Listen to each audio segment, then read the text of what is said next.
Ça, c'est le bruit que j'ai fait ce matin en me réveillant. Ne pas confondre avec un zombie. Exactement, tu l'as tout de suite. C'est ça qui est bien.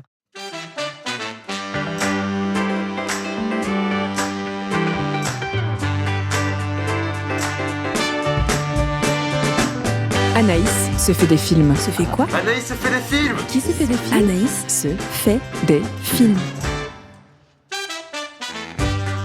Salut tout le monde et bienvenue dans ce nouvel épisode d'Anaïs se fait des films, le podcast consacré à l'actualité et aux coulisses du cinéma. Je rentre tout juste de Los Angeles, où j'ai pu assister à la cérémonie des Golden Globes, la première grosse cérémonie de remise de prix de la saison des Awards. C'était une expérience complètement dingue dont je ne suis pas tout à fait remise. Comme je vous le racontais un petit peu dans mon live Twitch, j'ai croisé Kerry Russell et Rhea Seehorn aux toilettes. J'ai bousculé Michael B. Jordan et j'ai tapé la discute avec Joe Alwyn, oui, l'ex de Taylor Swift. On a vraiment bien discuté, je pense qu'on est devenus potes et non, je ne me fais pas du tout des films. Promis, je vous raconte tout ça très vite dans la suite de mon hors-série spécial Hollywood. Je vous parlerai de ce que représente une campagne aux Oscars, à la fois à travers les parties de bowling avec Timothée Chalamet, mais aussi avec Hugo Bienvenu, le réalisateur d'Arco, que j'ai pu rencontrer à Los Angeles et qui m'a parlé en profondeur des coulisses de sa campagne. Et puis, évidemment, je vous raconterai en détail la soirée des Golden Globes. Mais là, tout de suite, je vous avoue que j'ai encore du mal à redescendre et à me remettre de mes émotions et de mon jet lag. Je suis vraiment crevée, je pousse des grognements très intenses et très flippants à chaque fois que mon réveil sonne. J'avance un peu hagarde dans la rue, j'oublie la moitié des choses que je dois faire. Bref, on pourrait dire que je ressemble un peu à un zombie. Et ça tombe bien, puisqu'avant de repartir dans mon récit spécial Hollywood, cette semaine, je voulais vous parler d'un film qui vient de sortir en salle et que j'ai adoré. Un film qui souligne l'importance d'une bonne hygiène dentaire et mentale. Ce film, c'est 28 ans plus tard, Le Temple des Morts, réalisé par Nia DaCosta. Alors, est-ce que ce deuxième volet est à la hauteur du précédent? Est-ce que ça fait peur? Est-ce qu'il est encore possible de renouveler le genre du film de zombies? Et quels sont les meilleurs films de zombies? Je réponds à toutes ces questions dans cet épisode.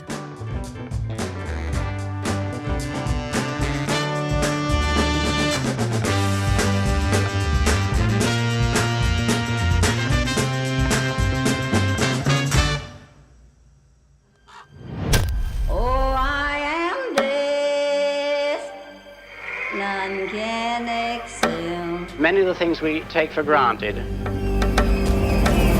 will one day pass away completely. When that time comes, men will no longer communicate. The whole world will cease to make any sense. Are you ready?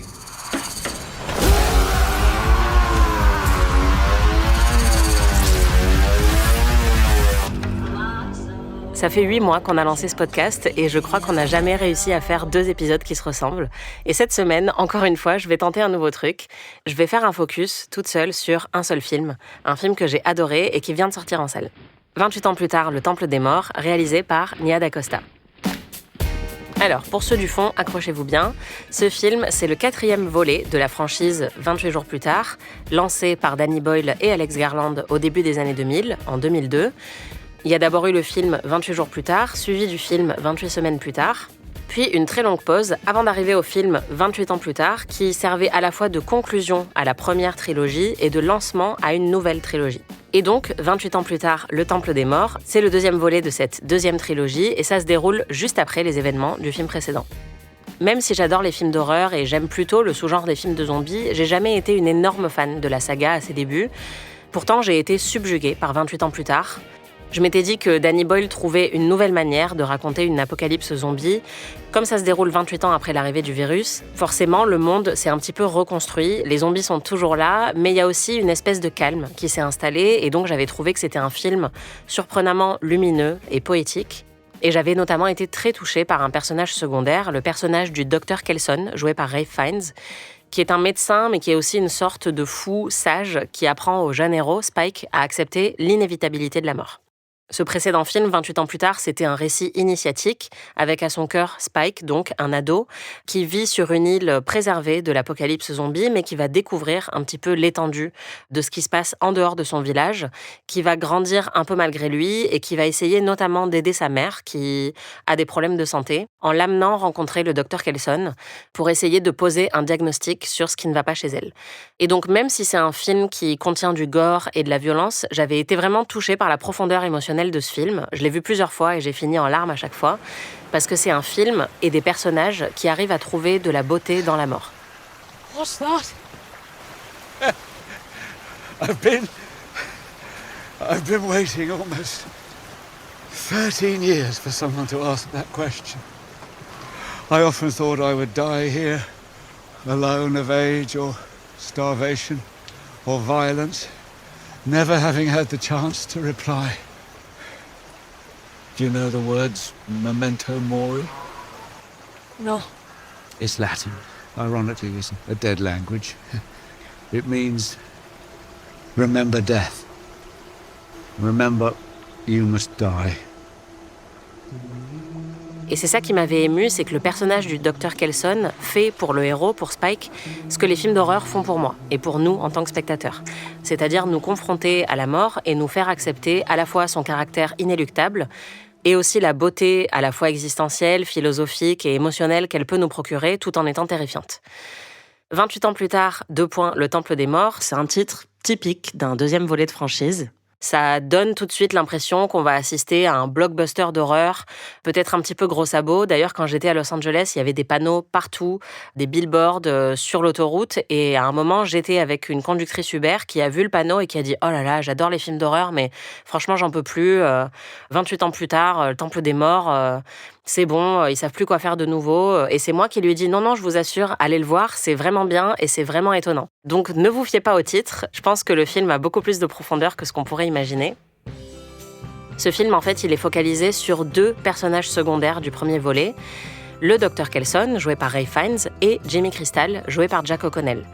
Ce personnage-là, de Jimmy Crystal, on l'apercevait vraiment brièvement dans la dernière scène du film précédent.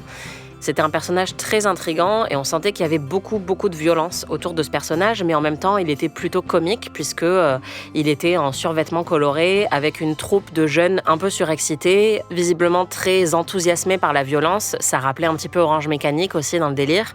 Ce qui est intéressant dans le film, c'est qu'il va nous donner des clés de compréhension pour le Dr Kelson et pour Jimmy Crystal, nous raconter aussi un petit peu plus de leur passé.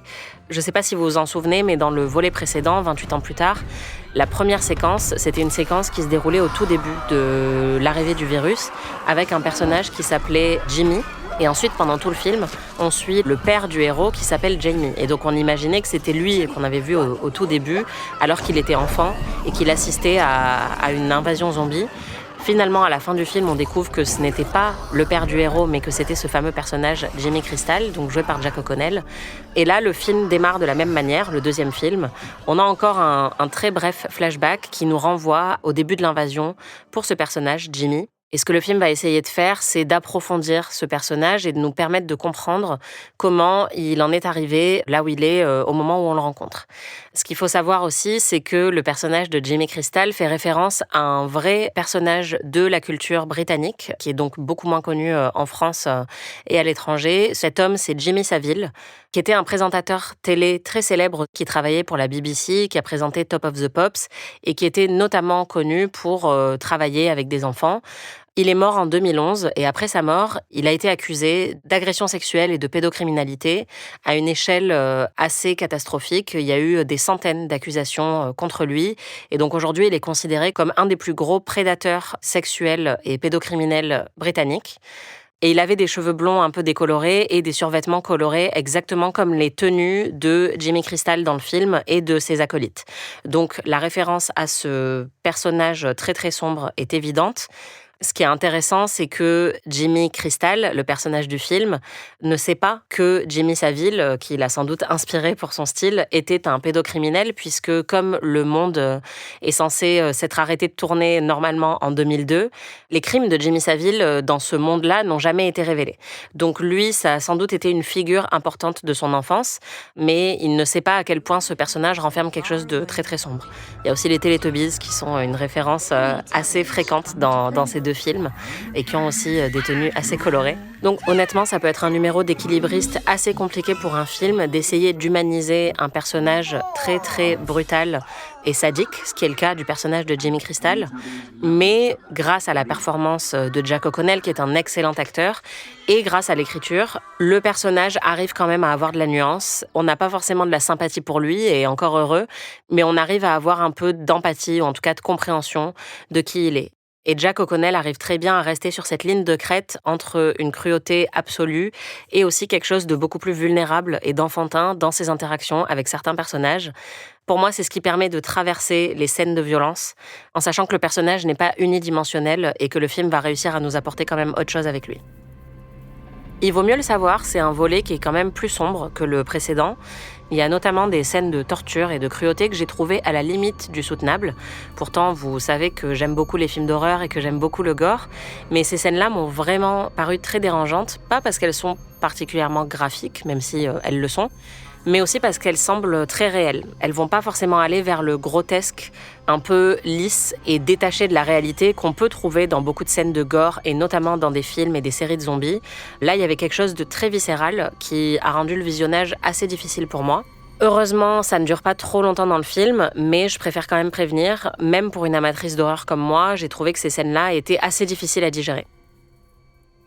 C'est aussi un film extrêmement mélancolique parce qu'il va souligner la solitude vraiment insoutenable de tous ces personnages, que ce soit la solitude de Jimmy, que ce soit la solitude de toute sa bande, puisque ce sont des jeunes qui, en fait, préfèrent commettre des actes atroces plutôt que d'essayer de vivre seul dans ce monde très très violent, ou que ce soit la solitude du Dr Kelson, qui était une présence plutôt solaire, comique et rassurante dans le premier volet, et là qui se voit lui aussi accorder un petit peu plus de développement et de profondeur, et qu'on voit se réfugier tous les soirs seul dans sa cave avec ses vinyles, et qui est un homme sain d'esprit dans un monde qui va très très mal, et qui doit vivre ça sans avoir recréé de communauté, contrairement à la plupart des autres personnages du film.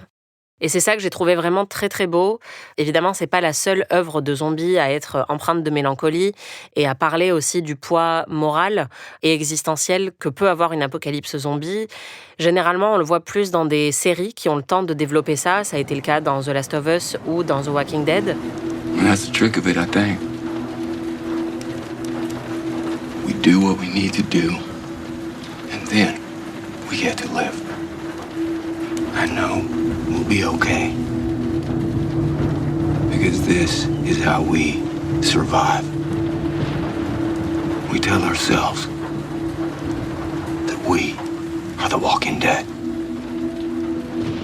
Mais dans un film comme ça, blockbuster, produit par un studio, qui arrive aussi à accorder une part ludique, gore, horrifique à son récit, le fait de laisser de l'espace aussi à ces moments plus sombres et plus réflexifs, c'est très très fort et ça me donne un petit peu d'espoir pour l'avenir du cinéma de studio.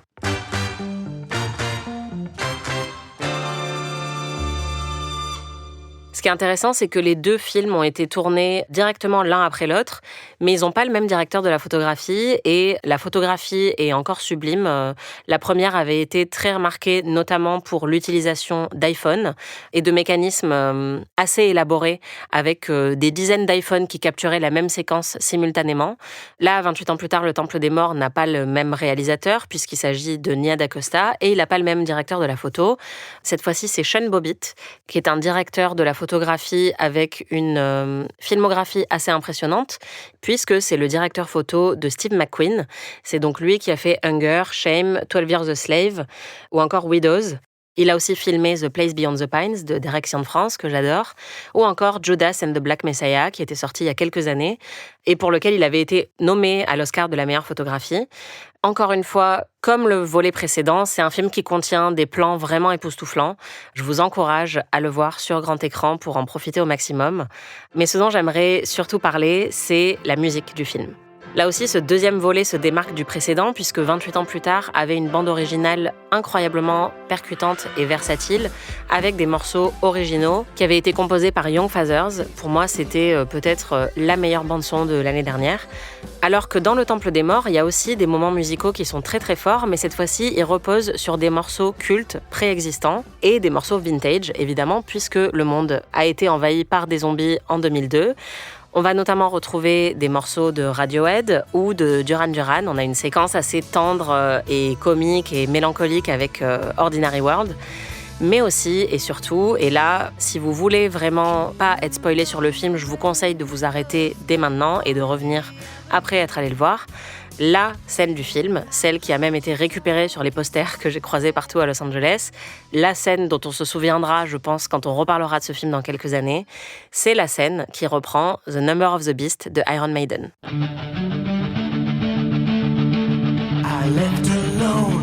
Et si j'ai adoré cette scène, c'est parce qu'elle fait encore une fois quelque chose de méta. Comme je vous le disais dans le film précédent, on avait toute une réflexion dans le film sur l'acceptation et la beauté de la mort, ce qui est quelque chose que les films d'horreur de manière générale vont faire. Et dans ce film-là, ce qui va être souligné à la fois pour les personnages et pour le public, c'est la valeur et la beauté incomparable de l'art et de la culture. Cette scène, c'est peut-être le plus gros climax du film. C'est une scène pour laquelle une grosse anticipation est bâtie. Et c'est une scène où le personnage de Ralph Fiennes, le Dr. Kelson, va devoir jouer un rôle pour essayer de survivre face à la troupe des Jimmy. En gros, le personnage de Jimmy Crystal, il a quand même des petits problèmes. Bon, après, on peut pas trop lui en vouloir vu l'enfance qu'il a eue, mais il pense qu'il est le fils de Satan, ou du malin, comme ça a été traduit dans les sous-titres français. Et en voyant le Dr. Kelson, qui se balade nu dans un temple fabriqué entièrement avec des os et des crânes, et qui a la peau rouge, puisqu'il se la teint avec de l'iode, il pense que c'est Satan, en fait. Et donc, il pense que le Dr. Kelson est son père, et il a une certaine ambivalence par rapport à ça. Tout de suite, le Dr. Kelson lui dit « non, désolé, je suis pas Satan ». Mais pour garder son emprise sur sa troupe, Jimmy va demander au Dr. Kelson de jouer le jeu et de se faire passer pour Satan. Et donc, dans cette scène qui va sans doute déterminer qui va vivre et qui va mourir, le Dr. Kelson décide de leur produire un grand spectacle dans lequel il va diffuser le morceau de Iron Maiden et lui va se déguiser en sataniste en fait. Et c'est une séquence absolument génialissime. Dans mes notes, j'ai juste écrit « incroyable » sur 3 lignes séparées. J'étais comme une ouf. Et ce que fait Ralph Fiennes avec cette séquence, c'est offrir un spectacle de musique live. En tout cas, ça a l'air live pour tous ceux qui le regardent dans le film. Et évidemment, ils sont comme des fous, ils crient et on voit dans leur émerveillement et leur excitation ce que ça peut faire d'assister à un concert de rock pour la première fois de sa vie. Il est déguisé, il est maquillé, il incarne, il performe, il danse, il fait du lip-sync, il y a une musique complètement délirante avec un solo de guitare. C'est une scène hyper galvanisante et dans un monde post-apocalyptique qui n'a plus le droit à la culture, dans lequel le spectacle vivant a disparu, dans un monde qui est dépouillé de presque tout bonheur. Ce que cette scène rappelle, c'est à quel point c'est important à la fois de conserver les connaissances médicales que le docteur a conservées pour survivre, mais aussi de conserver l'art et la culture, parce que c'est ça qui suscite les émotions les plus fortes chez nous, et c'est ça qui nous rend vivants, en fait. Et donc, c'est important de protéger la culture. Wink wink, à bon entendeur. Et d'ailleurs, ça m'a un petit peu rappelé Station 11, un superbe roman de Emily St. John Mandel que je vous conseille de lire, qui avait ensuite été adapté en une superbe série de Patrick Somerville qui avait été diffusée sur HBO Max et que je vous recommande aussi vivement. L'histoire de Station 11, c'est aussi dans un monde post-apocalyptique, une troupe de théâtre itinérante qui se balade donc dans l'Amérique post-apocalyptique de village en village pour donner des représentations des pièces de Shakespeare. Et donc, là aussi, le propos est très clair, c'est sur la survie de l'art dans un monde où justement, il ne faut pas penser qu'à sa survie physique, mais aussi à sa survie mentale et à sa survie créative. Mais honnêtement, ce que j'ai trouvé de plus beau dans le film, c'est la manière dont il développe un autre personnage qui était introduit dans le volet précédent, le personnage de l'Alpha, Samson, qui est joué par Chai Louise Parry. Après le premier film, on avait beaucoup parlé de la taille du ding-dong, ou du membre de ce personnage, puisque c'est une sorte de sur-zombie qui s'est adapté au virus depuis 28 ans donc, et qui non seulement peut se reproduire, mais qui est extrêmement musclé et menaçant et qui arrache la tête de ses victimes. Donc qui est bien plus impressionnant que les zombies un peu normaux, entre guillemets, qu'on va croiser dans le film. Et ce que fait le film de Nia DaCosta avec ce personnage, j'ai trouvé ça très original. Je peux pas dire que c'est du jamais vu parce que je maîtrise pas forcément le sous-genre zombie sur le bout des doigts. Mais en tout cas, moi, je pense que j'avais jamais vu ça. Puisque le film va développer une amitié entre le personnage du Dr. Kelson et le personnage du zombie. When the infected attack, what do they see?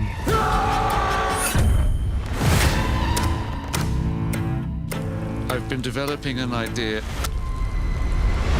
I believe the infection can be treated. And now, a leap into the unknown. Et en fait, la foi et la confiance que le docteur va placer en un être qui veut pourtant le tuer, c'est évidemment très très fort. Et le film va s'attarder sur la solitude des deux hommes, non seulement le docteur, mais aussi Samson.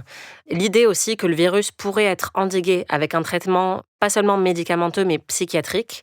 Le fait que parler à Samson et prendre soin de lui va réveiller peu à peu son humanité, c'est aussi quelque chose que j'avais jamais vu auparavant et qui est fait avec humour, mais aussi avec beaucoup d'intelligence. Et le plus fort et le plus subversif pour moi, c'est qu'on a accès au point de vue de Samson et à ses souvenirs. C'est-à-dire qu'on va humaniser un personnage de zombie.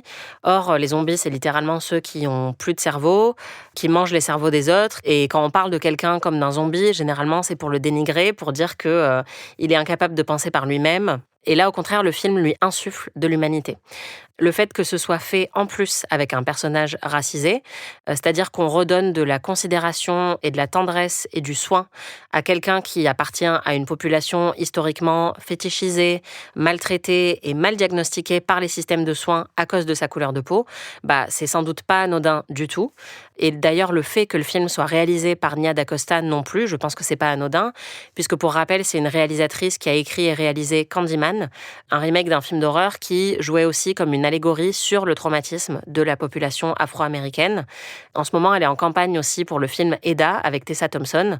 Et là, pour le coup, c'est une adaptation assez irrévérencieuse de la pièce Eda Gabler, une adaptation lesbienne de la pièce Eda Gabler. Donc, Nia DaCosta est habituée à insuffler un discours politique dans ses films.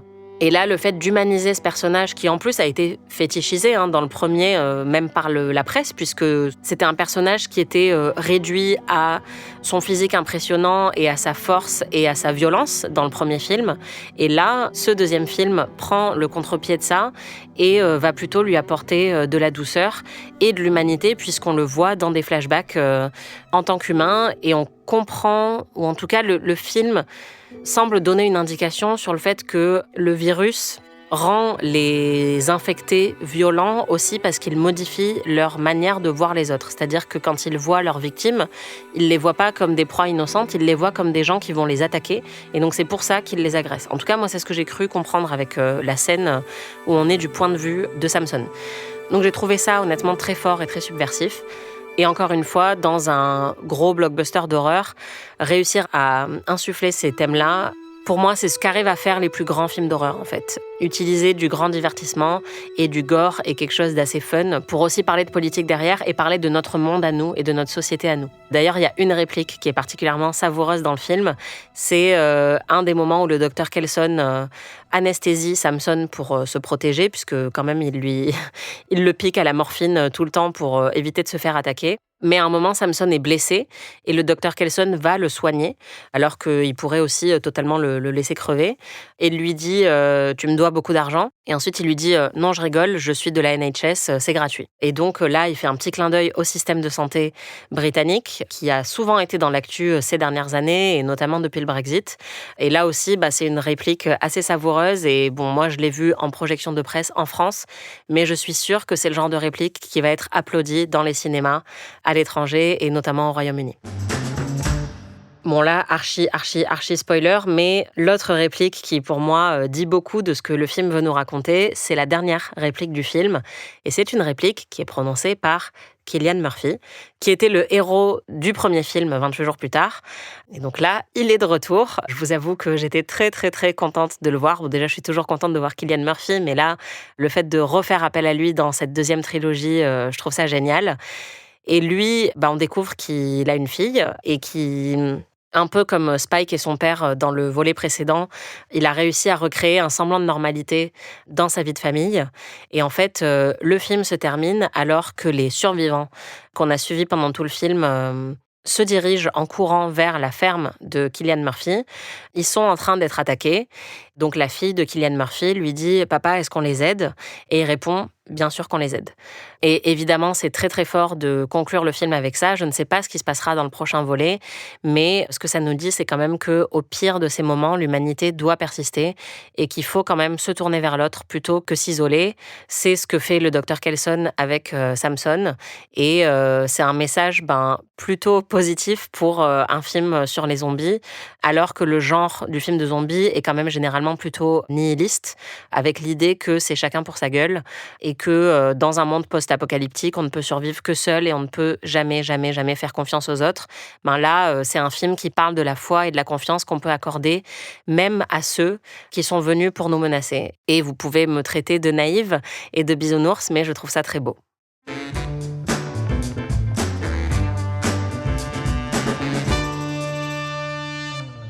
Depuis qu'ils existent, les films de zombies ont toujours été des véhicules pour parler de notre monde et de ses horreurs bien réelles. Ces films-là sont souvent des allégories sur le racisme, sur le consumérisme, sur la déshumanisation provoquée par la guerre. Et comme je vous le disais, ce que je trouve très fort, c'est que la nouvelle trilogie de Danny Boyle et Alex Garland parvient à trouver une nouvelle manière de faire ça, une manière extrêmement poétique et humaniste, tout en conservant la brutalité de la trilogie originale. Mais j'avais envie de conclure cet épisode en vous parlant des meilleurs films de zombies, selon moi évidemment. Le plus incontournable, c'est évidemment La Nuit des Morts Vivants de George Romero, qui est sorti en 1968. Coming back on the air after an interruption due to technical problems. It has been established that persons who have recently died have been returning to life and committing acts of murder. C'est le plus grand classique du genre, et c'est pas pour rien, c'est un film qui peut se revoir encore aujourd'hui et qui n'a rien perdu de son suspense. Un film très classique sur les zombies, c'est-à-dire qui vont lentement, contrairement à ceux de Danny Boyle qui courent vite, ou ceux de World War Z par exemple. Et La Nuit des Morts Vivants a aussi été brandie comme une allégorie sur l'Amérique pendant la guerre du Vietnam et sur le racisme et les tensions raciales aux États-Unis. C'est ce que font beaucoup de films d'horreur, mais il y a aussi un des plus gros clichés du film d'horreur qui est que le personnage noir meurt souvent en premier. Or, ce qui se passe, sans vouloir vous spoiler, mais bon, je vais vous spoiler quand même, mais dans La Nuit des Morts Vivants, le dernier personnage à survivre est un personnage noir et il est tué finalement non pas par des zombies, mais par la police qui arrive sur les lieux. Donc c'est un film vraiment fondateur dans le genre du cinéma d'horreur et encore plus pour les films de zombies. Un autre grand classique, c'est Shaun of the Dead de la trilogie Cornetto. Pour le coup, là, c'est un film beaucoup plus comique, très divertissant et qui va plutôt venir critiquer l'abrutissement des masses et la routine des personnages qui sont tellement obnubilés par leurs propres problèmes, qui sont tellement irresponsables, égoïstes, paumés, qu'ils ne réalisent pas qu'il y a une apocalypse zombie qui est en train de se produire autour d'eux. Donc c'est un film qui est vraiment très drôle et que, je pense que vous êtes nombreux à avoir déjà vu, mais si ce n'est pas le cas, ça vaut toujours le coup de le rattraper. Il y en a un autre que j'aime beaucoup et qui est plus récent, c'est Le Dernier Train pour Busan de Yeon Sang-ho. C'est un film qui était à Cannes en 2016. Et donc, c'est un film coréen qui se déroule dans un train avec des zombies. Personnellement, j'ai trouvé ça très efficace. Il y a aussi un petit peu de pathos qui peut rebuter certaines personnes, mais honnêtement, moi, je trouve ça très réussi. Un autre que j'adore, c'est Ne coupez pas, de Shinichiro Ueda. Un film qui est sorti en 2017, donc peu de temps après Dernier Train pour Busan. Là, c'est un film japonais. Et c'est un film de zombies à la fois horrifique et comique. Je pense qu'il vaut mieux ne pas trop savoir de quoi parle le film avant de le voir. Je pense que même le fait de dire que c'est un film de zombies en révèle déjà un petit peu trop. Le film a récemment eu droit à un remake de Hazanavicius qui s'appelle Coupé. Un film de zombies ? Ouais, mais plutôt malin. Ils l'ont fait au Japon, ça a été un carton absolu. Ok. Il y a juste un ou deux points chauds. Qui sont? Que ça doit être diffusé en direct. Ah ouais, live. Chef-d'œuvre! Pétez les adieux, sac à merde! Saloperie de zombie! Attends, alors l'autre truc, c'est que ça doit être un plan séquence. Plan séquence? Une demi-heure, du début à la fin, sans couper. Une demi-heure? On continue de tourner, on n'arrête pas la caméra! Tu me fais chier! C'est mon film! Tu fermes ta gueule! Personnellement, je trouve les deux très très bons. Évidemment, ils sont très similaires, mais il y a quand même des petites touches que Hazanavicius a rajoutées, notamment avec le personnage de Raphaël Quenard, qui fonctionne très très bien. Vraiment, si vous avez l'occasion, regardez, ne coupez pas. C'est un excellent film zombie. Dans les deep cuts, je vous conseille aussi de regarder Brain Dead de Peter Jackson. Oui, Peter Jackson, celui qui a ensuite réalisé la trilogie du Seigneur des Anneaux. Et alors là, c'est un film qui est sorti en 1992. C'est un des tout premiers films de Peter Jackson. Et c'est vraiment un film artisanal. Si vous le regardez, honnêtement, je dirais pas que l'intrigue soit la plus fine ou la plus captivante de l'histoire du cinéma.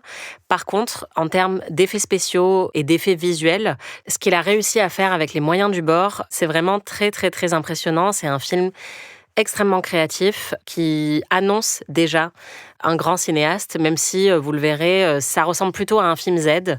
C'est un film qui a connu un échec à sa sortie, mais qui est ensuite devenu culte, qui est souvent cité comme un des films les plus gore de tous les temps.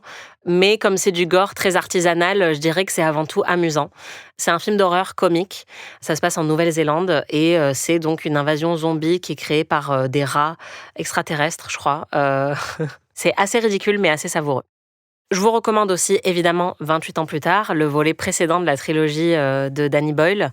Bon, déjà parce que vous apprécierez beaucoup plus Le Temple des Morts si vous avez vu le film précédent, et aussi parce que je pense sincèrement que 28 ans plus tard est un des meilleurs films de zombies de l'histoire. Pour moi, en tout cas, je verrai ce que j'en pense dans 5 ans, mais là, à l'heure actuelle, déjà, c'était un de mes films préférés de 2025, et c'est à ce jour le meilleur film de la franchise. J'ai adoré Le Temple des Morts, mais je pense qu'il est, comme je vous l'ai dit, pour les scènes de violence un petit peu trop crues. Je le placerai légèrement en dessous de 28 ans plus tard. Et donc, 28 ans plus tard, pour moi, c'est déjà un classique. Et enfin, je ne peux pas conclure cet épisode sans vous parler de ma franchise zombie préférée. C'est la franchise Evil Dead de Sam Raimi, qui est juste incontournable. Le premier n'est pas forcément le meilleur. On considère souvent Evil Dead 2 comme le meilleur parce qu'en fait, il a juste refait Evil Dead, mais avec plus de moyens et en changeant certains trucs à l'intrigue. I'm all right. I don't think so. There's something out there. It lives out in those woods. In the dark. Something that's come back from the dead. Bruce Campbell, qui est l'acteur principal des premiers films, est incroyable. Ce sont des films qui sont à la fois gore, à la fois comiques, avec de l'humour physique, de l'humour slapstick. C'est cultissime. J'avais déjà beaucoup aimé le nouveau Evil Dead de Fede Alvarez, qui était sorti en 2013, que je trouvais pour le coup beaucoup plus sombre, il n'y avait pas beaucoup d'humour, mais très très impressionnant visuellement.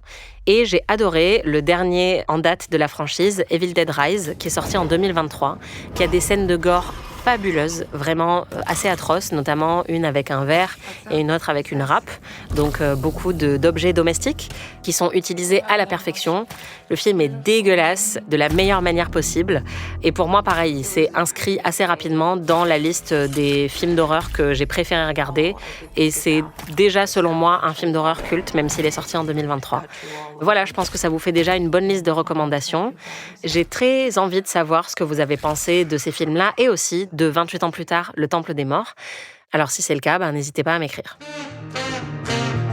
C'est la fin de cet épisode d'Anaïs se fait des films. Merci beaucoup de m'avoir écouté. On se retrouve la semaine prochaine pour un nouvel épisode spécial Hollywood. Si cet épisode vous a plu, je veux bien des partages, des commentaires, des likes, de l'amour, tout ce que vous voulez. Si cet épisode ne vous a pas plu, je m'en tape. Laissez-moi me faire des films. Et puis à très vite. Anaïs se fait des films est un podcast d'Anaïs Bordage. C'est moi. Produit par Slate Podcast. Production éditoriale, montage et réalisation Aurélie Rodriguez.